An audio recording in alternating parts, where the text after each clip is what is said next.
Continuando, meus queridos, deu para entender que a divisão de cargos, ministérios e funções dentro da igreja, dons, não é para que haja hierarquia, não é para que um seja mais importante, mais próximo de Deus do que o outro, para que um conduza o outro, a intenção não era essa, era simplesmente organizar as reuniões, organizar o ajuntamento de pessoas de forma que cada um desempenhando a sua função, todos fossem edificados.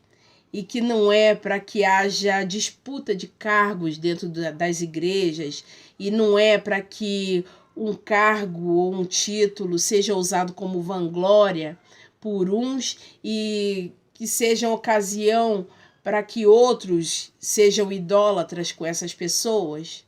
Deu para entender? Agora nós vamos falar sobre a tradução de algumas palavras, como diácono, presbítero, apóstolo e bispo, por exemplo.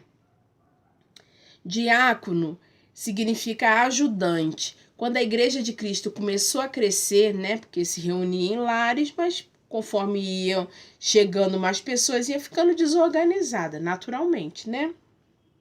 Então os diáconos foram escolhidos, né, entre aqueles homens ali, para poder organizar essas pessoas. O diácono é isso. Presbítero significa ancião, né? Presbítero, bispo e pastor é a mesma função na Bíblia, não existe diferença não.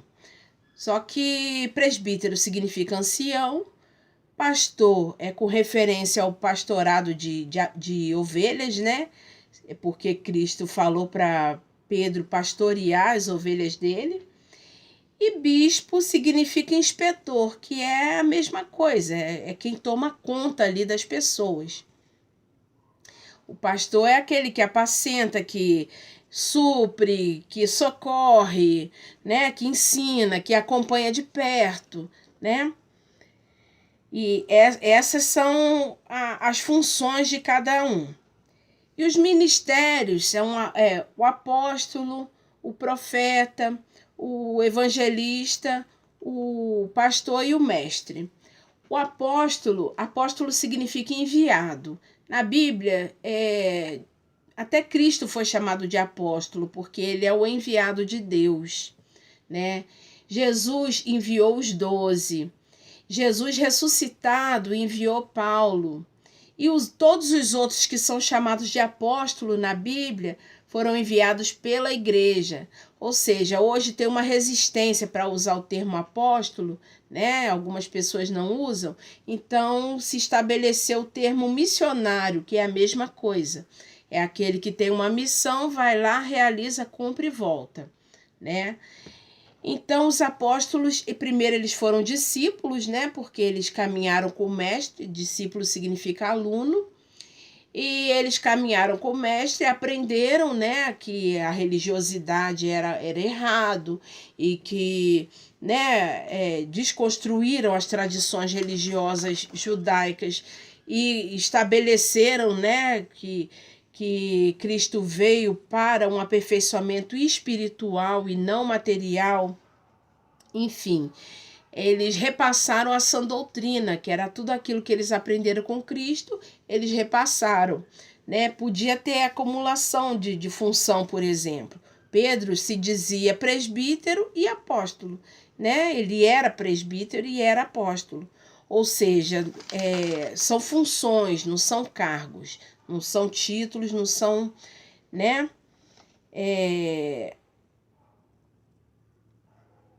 Já falei sobre as traduções e agora a função dos ministérios, que o apóstolo vai lá e ele é enviado, né? E ele abre um trabalho para poder formar Cristo nas pessoas. E aí o profeta é aquele que trabalha na parte espiritual, né? A pessoa chega crua e à medida que ela vai se aprofundando na palavra, vai estudando, ela passa a ter uma outra visão, não mais natural, mas ela passa a enxergar as coisas espirituais e alcançar as coisas espirituais, né? E através do dom da profecia, que é o ensino, né, espiritual da palavra. O evangelista é aquele que tem o dom de explicar a boa notícia, né? Que o evangelho significa boa notícia. Explicar de forma que o incrédulo venha a crer. O pastor é aquele que cuida e o mestre é aquele que repassa a sã doutrina da forma como ele aprendeu, na medida que as pessoas vão chegando, o mestre vai ensinando, né, a doutrina como ela é, como Cristo desejou que nós aprendêssemos. Tá bom, meus amigos? Eu espero que eu tenha sido clara. Qualquer dúvida, pode deixar no comentário que eu respondo. Tá bom? Eu acho que não vai ser necessário outro vídeo, não. Um beijão para vocês.